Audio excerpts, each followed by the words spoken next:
Hello friends, સ્વાગત છે તમારું મારા કિચનમાં। તો ફ્રેન્ડ્સ, આજે આપણે બનાવીશું કાચી કેરીનો મુરબ્બો। ગરમીનો સમય છે, કાચી કેરી ખૂબ જ મળી રહી છે, તો આ સમય છે મુરબ્બો બનાવી રાખી દેવાનો।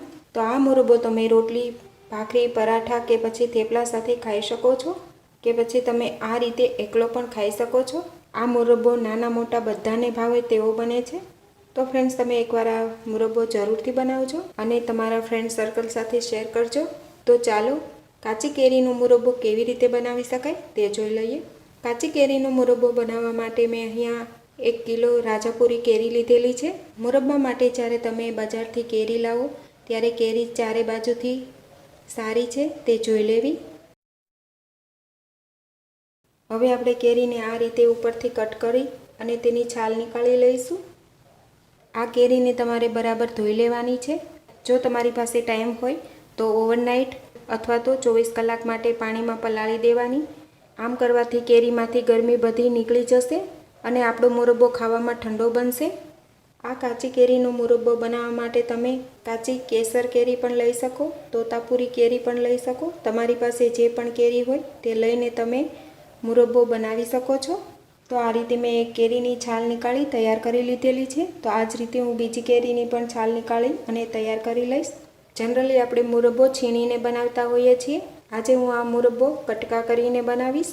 હવે આપણે બંને કેરીની છાલ નીકાળી તૈયાર કરી લીધેલી છે, તો હવે તેના કટકા કરી લઈશું। તો આ રીતે કેરીનો ભાગ કરી લઈએ અને તેમાંથી આ સાઈઝના આપણે ટુકડા કરી લઈશું। તો આ જ રીતે બાકીના બધા જ ટુકડા બનાવી તૈયાર કરી લઈએ।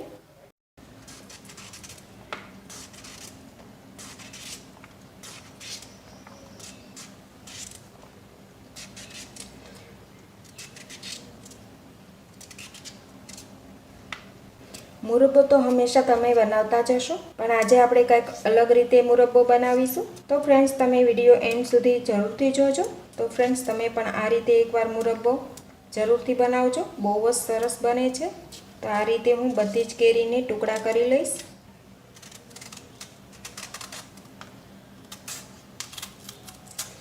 આ રીતે આપણે ગોઠલી સુધી કેરીને કટ લગાવી દેવાના છે।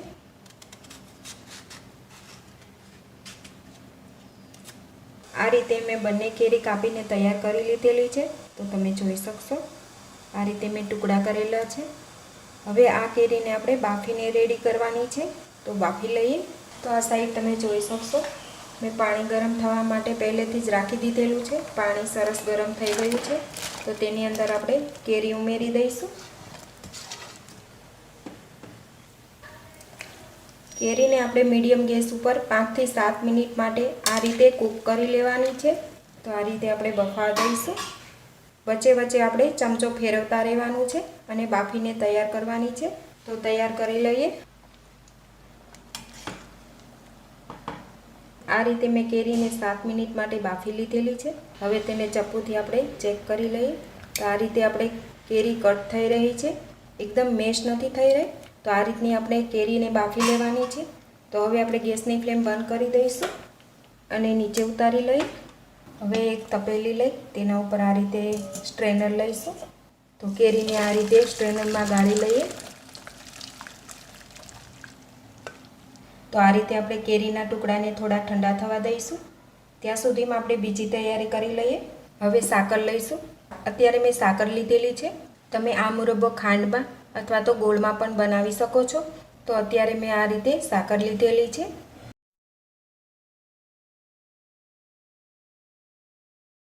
અત્યારે મેં 1.25 કિલો કેરી લીધેલી છે, તો તેના સામે 1 કિલો સાકર લીધેલી છે।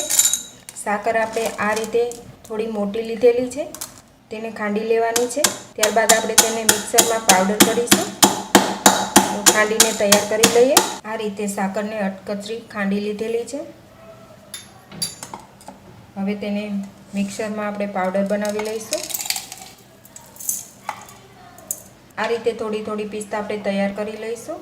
હવે આપણે એક કડાઈ લઈશું। કડાઈની અંદર આપણે તૈયાર કરેલી કાચી કેરી છે તે લઈશું। તેની અંદર સાકરનો પાવડર ઉમેરી દઈશું।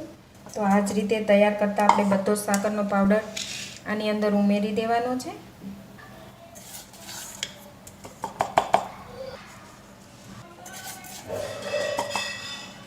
તો આ રીતે મેં બધી સાકર ઉમેરી દીધેલી છે. હવે બધું જ આપણે સારી રીતે મિક્સ કરી લઈશું કેરી સાથે. હવે સાકરને આપણે આ જ રીતે 30 થી 40 મિનિટ માટે ઓગળવા દઈશું. તો રહેવા દઈએ આ જ રીતે. વચ્ચે વચ્ચે એકવાર આપણે મિક્સ કરી લઈશું જેથી સાકર બધી સારી એવી પીગળી જાય. થોડી વાર માટે આ જ રીતે ઢાંકીને રહેવા દઈએ જેથી સાકર બધી ઓગળી જાય. 30 મિનિટ બાદ તમે જોઈ શકશો સાકર આ રીતે સરસ ઓગળી ગઈ છે. હવે આપણે કઢાઈને ગેસ પર મૂકી દઈશું અને હવે આપણે ગેસની ફ્લેમ મીડિયમ રાખી અને આ રીતે ચલાવતા એક તારની ચાસણી તૈયાર થાય એવું રેડી કરી લેવાનું છે. તો તૈયાર થવા દઈએ. હવે આમાં આપણે એક તારની ચાસણી આવે ત્યાં સુધી ઉકાળવાનું છે. તો આ રીતે આપણે મીડિયમ ફ્લેમ પર ઉકળવા દઈશું. હવે આની અંદર આપણે 2 તજના ટુકડા નાખીશું, એલચીના દાણા નાખીશું. આ રીતે થોડા ક્રશ કરીને નાખીશું જેથી તેનો ટેસ્ટ એકદમ સરસ આવે. થોડા આપણે કેસરના ધાગા પણ નાખીશું, તેનાથી કલર બહુ સરસ આવશે. હવે આ બધું જ આપણે બરાબર ચાસણી આવે ત્યાં સુધી ઉકાળી લેવાનું છે.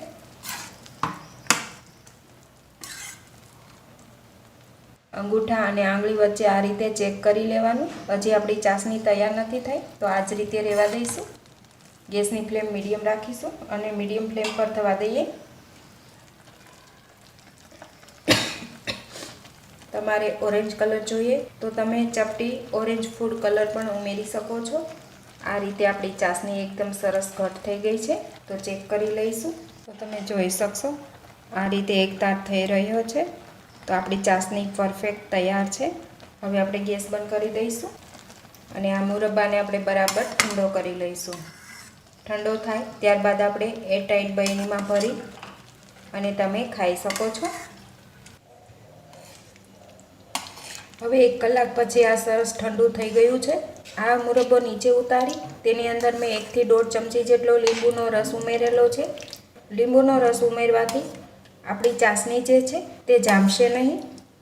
મુરબ્બો નીચે ઉતાર્યા બાદ આ રીતે થોડી વારે તેને હલાવતા રહેવું. તો આ રીતે મેં હલાવતા મુરબ્બાને ઠંડો કરી લીધેલો છે.